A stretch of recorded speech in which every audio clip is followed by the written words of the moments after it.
రజోగుణ ప్రభావంతో దేవుడు కోరుకున్నాడు మరియు ప్రపంచం సృష్టించబడింది. భౌతిక ప్రపంచం రెండు భాగాలను కలిగి ఉంది. మొదటి భాగం జీవ చైతన్య ప్రపంచం.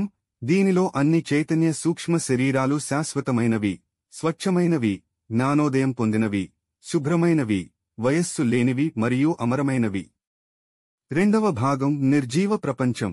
దీనిలో అన్ని గ్రహాలు, ఉపగ్రహాలు, సమయం, విశ్వం మొదలైనవి ఉన్నాయి. ఈ నిర్జీవ భాగంలో శరీరం, ఇంద్రియాలు, మనస్సు, బుద్ధి, అహంకారంతో సహా జీవ శరీరాలు కూడా ఉన్నాయి. ఇవి వాస్తవానికి నిర్జీవమైనవి, కాని జీవులు ప్రవేశించిన తర్వాత అవి సజీవంగా కనిపించడం ప్రారంభిస్తాయి మరియు శాశ్వత జనన మరణ బంధంలో బంధించబడతాయి. జీవ శరీరం ప్రపంచంలో గాలి, నీరు మరియు ఆహారం కోసం కష్టపడి పనిచేయాలి.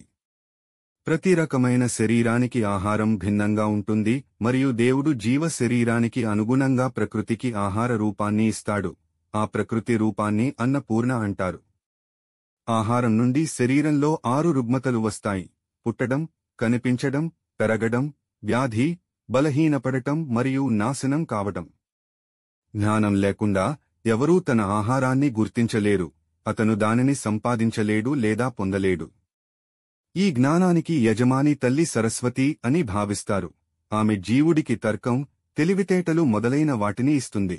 రెండవ జ్ఞానం జీవుడికి అతని కర్మల వల్ల వస్తుంది. అంటే అతను ఏమి చేసినా అతని మనస్సు మరియు బుద్ధి దానిని తక్షణ స్మృతిలో నిల్వ చేస్తాయి. తక్షణ స్మృతి శక్తిని మేఘం అని పిలుస్తారు మరియు జననం మొదలైన జ్ఞాపకాలను చిత్తం అంటారు. చిత్తం అనేది జీవి యొక్క అంతర్గత చతుర్భుజాలలో ఒక భాగం, కానీ దేవుడు మరియు బ్రహ్మ మాత్రమే దానిపై అధికారం కలిగి ఉంటారు.